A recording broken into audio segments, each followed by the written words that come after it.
Welcome to Kavitha recipe Tamil. எல்லோருக்கும் இனிய தமிழ் புத்தாண்டு வாழ்த்துக்கள்.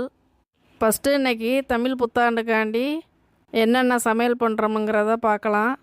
நான் ஃபஸ்ட்டு ஸ்வீட்டு தான் பண்ண போகிறேன். கோயில் கேசரி எப்படி செய்யலாங்கிறத பார்க்கலாம். ஃபஸ்ட்டு இந்த ரெசிபி செய்ய தேவையான பொருள்: ஒரு டம்ளரில் ரவை எடுத்திருக்கேன், அதே டம்ளரில் சர்க்கரை எடுத்துக்கோங்க. நான் கொஞ்சம் கம்மியாகவே எடுத்திருக்கேன். நெய், முந்திரி, திராட்சை, ஏலக்காய் இதை வச்சு தான் செய்ய போகிறோம். இப்போ ஸ்டவ்வை பற்ற வச்சு ஒரு பேன் எடுத்துக்கோங்க. இப்போ சூடானதுக்கு பின்னாடி கொஞ்சமாக நெய் சேர்த்துக்கோங்க. நெய் சேர்த்துட்டு அதில் முந்திரி திராட்சையை வறுத்து எடுத்துக்கலாம்.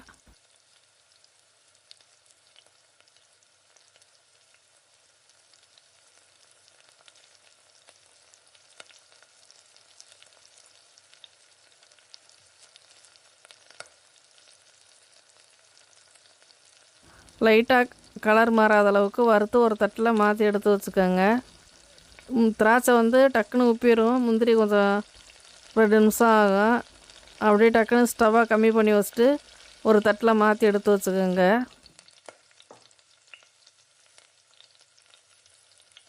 இப்போ அதே பேனில் அந்த நெய்யோட ரவையை சேர்த்துக்கோங்க.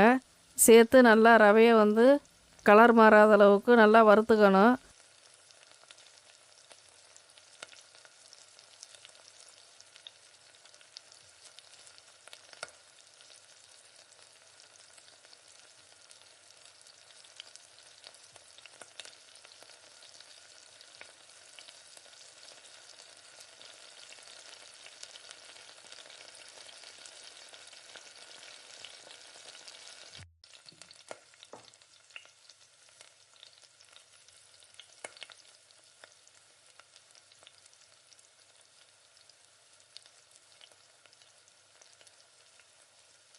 நெய்யில் நல்லா இந்த மாதிரி வறுத்துக்கோங்க. வறுத்துட்டு ஒரு தட்டில் மாற்றி எடுத்து வச்சுக்கோங்க. இப்போ வறுத்த ரவை இங்கிட்ட ஓரமாக இருக்கட்டும். இப்போ அதே பேனில்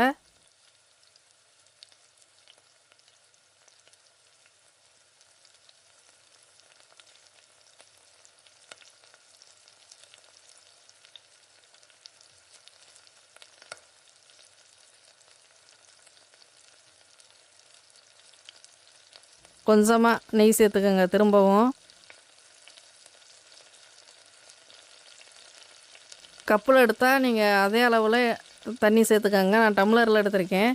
இப்போ ஒரு டம்ளர் ரவைக்கு 3.5 டம்ளர் கணக்கு வச்சுக்கோங்க. அப்போ தான் கரெக்டாக இருக்கும் தண்ணியோட அளவு. இப்போ நெய் உருகிருச்சு, நல்லா சூடாயிருச்சு.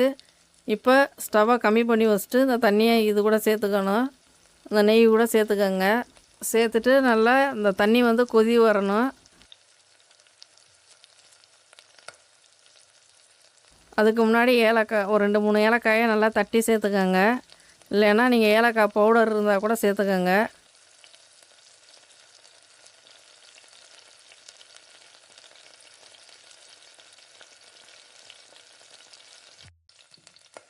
சேர்த்துட்டு நல்லா கொதியட்டும் தண்ணி. இப்போ ஒரு 1/2 ஸ்பூன் 1/4 ஸ்பூன் ஃபுட் கலர் சேர்த்துக்கிறேன். சேர்த்து நல்லா தண்ணியில் நல்லா கலந்து விட்டு நல்லா கொதியணும். தண்ணி நல்லா கொதியட்டும். ஸ்டவ்வை கூட்டி குறைச்சி வச்சு நல்லா இந்த மாதிரி கொதிய விடுங்க. நீங்கள் ஃபுட் கலரு சேர்க்கலைனாலும் பரவாயில்ல. என்றைக்காவது ஒரு நாள் இந்த மாதிரி சேர்த்து செய்கிறப்ப ஒன்றும் பிரச்சனை இல்லை. டெய்லி அடிக்கடி சேர்த்துக்கக்கூடாது.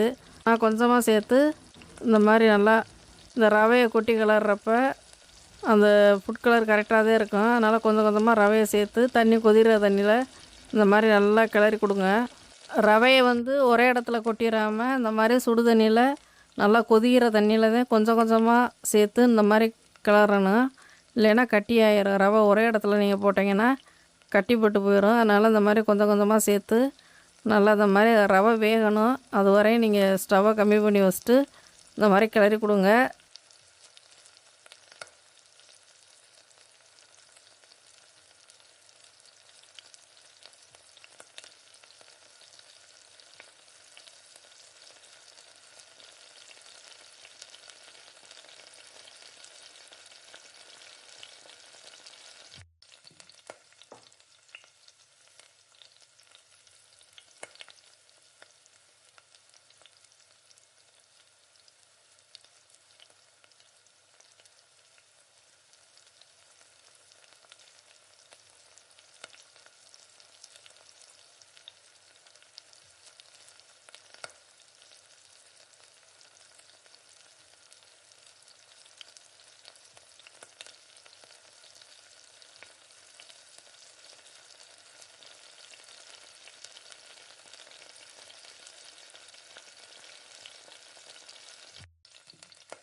சர்க்கரை வந்து நான் ஒரு டம்ளருக்கு வந்து அதில் 3/4 டம்ளர் எடுத்திருக்கேன். கரெக்டான பக்குவம். நீங்கள் ரொம்ப ஸ்வீட்டு தேவைன்னா இன்னும் கொஞ்சம் எக்ஸ்ட்ரா கூட சேர்த்துக்கோங்க. இப்போ இந்த ரவை கூட சர்க்கரையை சேர்க்குறப்ப நல்லா இலகி கொடுக்கும். திரும்ப கிளற கொஞ்சம் இறுகிக்கிறோம் கொஞ்சம் ரவை.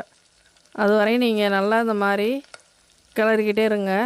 தண்ணியாகவும் இல்லாமல் ரொம்ப கெட்டியாகவும் இல்லாமல் இந்த ஓரளவுக்கு இந்த அளவுக்கு வந்ததுக்கு பின்னாடி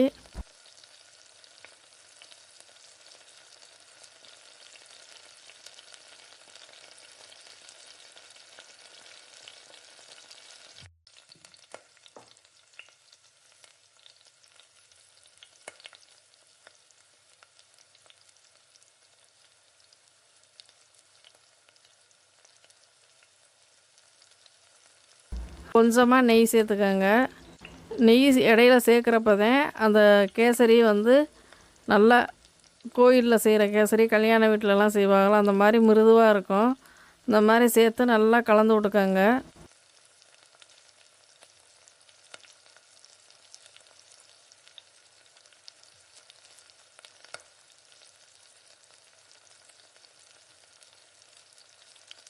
இதில் லைட்டாக ஒரு துளி பச்சை கற்பூரம் இருந்தால் சேர்த்துக்கோங்க.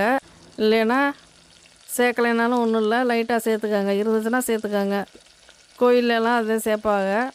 கடைசியாக முந்திரி திராட்சையெல்லாம் சேர்த்து அப்படியே நல்லா கலந்து விட்டு அப்படியே ஒரு 5 நிமிஷம் மூடி போட்டு வச்சுருங்க. இப்போ ஒரு அருமையான ஒரு கோயில் கேசரி ரெடி ஆயிடுச்சு. எல்லோரும் இந்த மாதிரி பண்டிகை டயத்தில் இந்த மாதிரி செஞ்சு பாருங்கள், ரொம்ப நல்லாயிருக்கும். இப்போ எங்கள் வீட்டில் இன்றைக்கி சமையல் வந்து முருங்கைக்காய், கத்திரிக்காய், பீன்ஸு, கேரட்லாம் போட்டு ஒரு மாங்காயெல்லாம் சேர்த்து ஒரு சாம்பார் வச்சுட்டு உருளைக்கிழங்கு வறுத்துட்டு வடை செஞ்சுருக்கு, பாயாசம், அப்பளம். இந்த மாதிரி விசேஷ நாளில் நீங்களும் இந்த மாதிரி செஞ்சு பாருங்கள், ரொம்ப நல்லாயிருக்கும். இந்த வீடியோ பிடிச்சிருந்தா லைக் பண்ணி ஷேர் பண்ணுங்கள்.